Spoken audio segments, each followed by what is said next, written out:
आप सभी लोगों से निवेदन है कि मेरे द्वारा वीडियो में शेयर की गई जानकारी को आप अपने परिवार और दोस्तों के साथ शेयर करें ताकि वे भी इस जानकारी का लाभ उठा सके और हमारे हिंदू तीर्थ स्थलों की महिमा और महत्व को समझ सके। सभी सनातन धर्म के लोगों से आग्रह है कि हर धर्म के लोग ये जाने कि हमारे तीर्थ स्थलों की महिमा हजारों वर्षों के बाद भी आज भी हमारे लिए कितनी जरूरी है। आज हम जानेंगे बद्रीनाथ धाम के बारे में।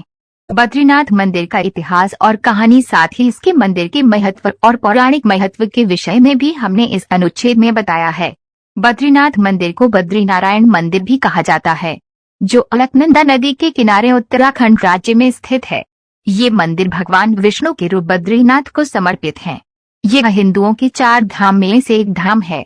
ऋषिकेश से ये 294 किलोमीटर की दूरी पर उत्तर दिशा में स्थित है। ये पंच बद्री में से एक बद्री भी है। उत्तराखंड में पंच बद्री, पंच केदार तथा पंच प्रयाग पौराणिक दृष्टि से तथा हिंदू धर्म की दृष्टि से महत्वपूर्ण है।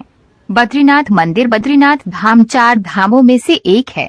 इस धाम के बारे में ये कहावत है कि जो जाए बद्री वो न आयोद्री, यानी जो व्यक्ति बद्रीनाथ के दर्शन कर लेता है उसे पुनः माता के उदर यानी गर्भ में फिर नहीं आना पड़ता।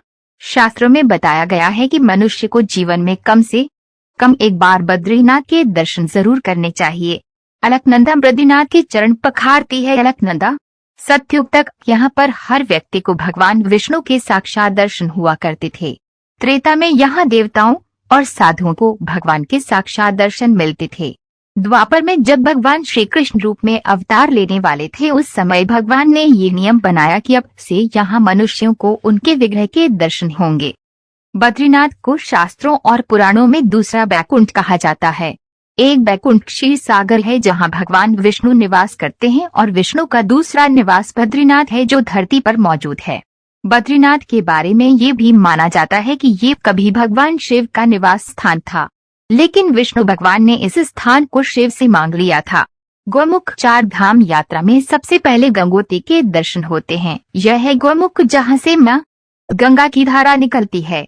इस यात्रा में सबसे अंत में बद्रीनाथ के दर्शन होते हैं। बद्रीनाथ धाम 2 पर्वतों के बीच बसा है। इसे नर नारायण पर्वत कहा जाता है। कहते हैं यहाँ पर भगवान विष्णु के अंश नर और नारायण ने तपस्या की थी। नर अगले जन्म में अर्जुन और नारायण श्री कृष्ण हुए थे। यमुनोत्री मंदिर बद्रीनाथ की यात्रा में दूसरा पड़ाव यमुनोत्री है। यह है देवी यमुना का मंदिर। यहाँ के बाद केदारनाथ के दर्शन होते हैं। मान्यता है कि जब केदारनाथ और बद्रीनाथ के कपाट खुलते हैं उस समय मंदिर में एक दीपक जलता रहता है। इस दीपक के दर्शन का बड़ा महत्व है। मान्यता है कि 6 महीने तक बंद दरवाजे के अंदर इस दीप को देवता जलाए रखते हैं। नृसिंह मंदिर जोशीमठ स्थित नृसिंह मंदिर का संबंध बद्रीनाथ से माना जाता है। ऐसी मान्यता है इस मंदिर में भगवान नृसिंह की एक बाजू काफी पतली है। जिस दिन ये टूटकर गिर जाएगी उस दिन नर नारायण पर्वत आपस में मिल जाएंगे और बद्रीनाथ के दर्शन वर्तमान स्थान पर नहीं हो पाएंगे। बद्रीनाथ तीर्थ का नाम बद्रीनाथ कैसे पड़ा, ये अपने आप में एक रोचक कथा है।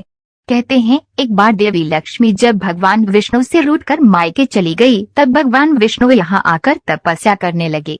जब देवी लक्ष्मी की नाराजगी दूर हुई तो वे भगवान विष्णु को ढूंढते हुए यहाँ आई। उस समय यहाँ बद्री का वन यानी बेड़ फल का जंगल था।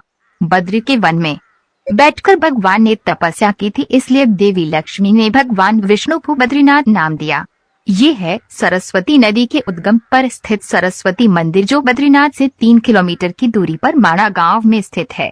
सरस्वती नदी अपने उद्गम से महज कुछ किलोमीटर बाद ही अलकनंदा में विलीन हो जाती है।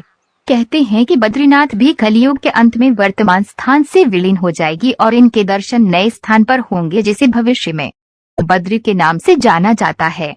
यह है बद्रीनाथ का भव्य नजारा।